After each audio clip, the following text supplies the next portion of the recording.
The cost of COVID-19 can be counted not only in the millions of deaths across the world, but also the financial losses incurred because of the disruptions and restrictions imposed to prevent the spread of the virus. Now, we are joined by the President and Group MD of the Eastern and Southern African Trade and Development Bank, TDB, Mr. Admasu Tedese, who has championed Pan-African financing of major infrastructure projects. Hello and welcome, Mr. Tadasu.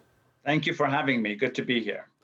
Now, has the COVID-19 pandemic affected TDB's role of empowering ambitious projects across the continent? We, of course, have a particular mandate to support trade. And as you would know, the lockdowns and the closures of borders have, of course, affected trade. So growth has been muted.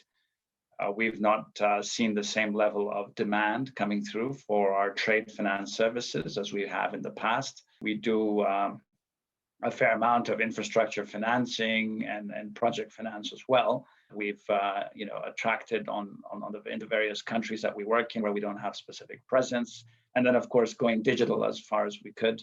What do you feel needs to be accomplished to reboot economies across Africa and also to develop future long-term sustainability? I think the stimulus packages in the different parts of the world have really helped keep the overall economic order, fairly favorable to a rebound.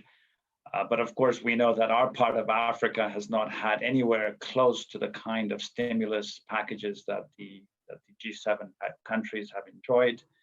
Trillions of dollars being spoken about every so many months, and if not just one package, multiple packages.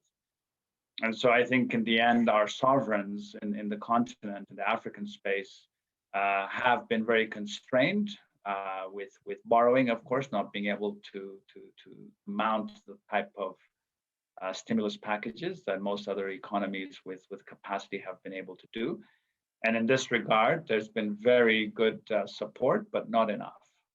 What is your take on the impact investing? Do you believe it has actually become more important when looking at project finance and allocation of funds? And how has impact investing shaped landmark TDB deals? We have a good number of pension funds, insurance companies, reinsurance companies investing in our capital, allowing us now to, of course, intermediate that, leverage that with debt and provide the financing, the development financing and the trade financing. The impact investing, thesis has really gotten a big boost, both by COVID and the green agenda, which really politically has had a boost from the changes that have occurred in the United States and the way the European Union has continued to push very hard with, of course, China and India also following through as major countries and economies in the world. TDB has been a major sponsor and supporter of the Pension Funds and Alternative Investments African Conference